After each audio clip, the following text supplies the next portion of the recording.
Good morning. I hope you've had a great week. Have you ever started something that you're not a part of now? Many of us join book clubs. I don't know why anybody would join a book club, but some people do.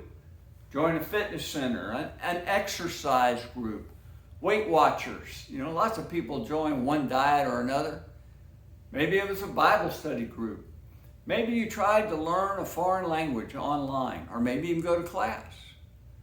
Think of all the New Year's resolutions that we make at the beginning of the year that aren't part of our life now. I used to run 4 or 5 miles a day, 5 or 6 days a week. And that was a hard routine to stay into because there were so many things that conflicted with it. But you know what the hardest thing for me to do back in those days?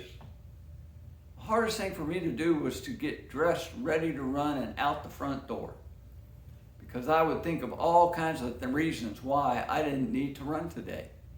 I didn't feel good, it was too late, it was dark outside, or it was too early, or just something.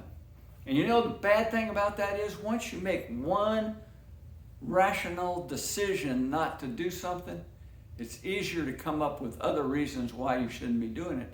And I woke up one day and I hadn't run in almost 10 days because I kept thinking of things that I'll run tomorrow.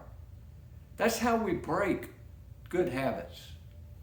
I walked into church Sunday morning, and a lady that I just really love told me, she says, well, I don't think we'll have a very big crowd today. Sunday was the 4th of July. A lot of people are out of town. A lot of people do different things on holidays. But Sunday morning we had the biggest crowd that we have had since the pandemic began. Since we shut down for the pandemic. I don't know how to explain that. We had a lot of people there. We had almost 17% over the biggest Sunday prior to that. That's just remarkable. Even though we had 154 people there, I have a list that the elders put together that has just a host of names on it of people that were worshiping regularly with us prior to the shutdown that still have not come back to church. Part of what we do in coming together, a major part of what we do in coming together, is that we come together to encourage one another and spur one another on to love and to good deeds. It's a motivation, it's energy, it lifts our spirits to worship together and to be together in fellowship. And we need that. I want to read this morning from Hebrews chapter 10. But going to begin in verse 23. Let us hold unswaveringly to the hope we profess, for he who promised is faithful. And let us consider how we may spur one another on toward love and good deeds.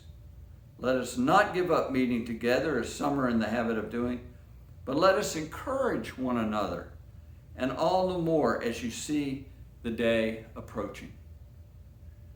This virus, this pandemic, got us in the habit of using the excuse that we can't come together because of the virus. And many of us are still staying at home and thinking we're getting all we can by just worshiping online, streaming the service. Come back together and join us on Sunday morning and feel the lift that you get physically, mentally, and spiritually from being with your brothers and sisters in Christ. Be safe. Stay well out there.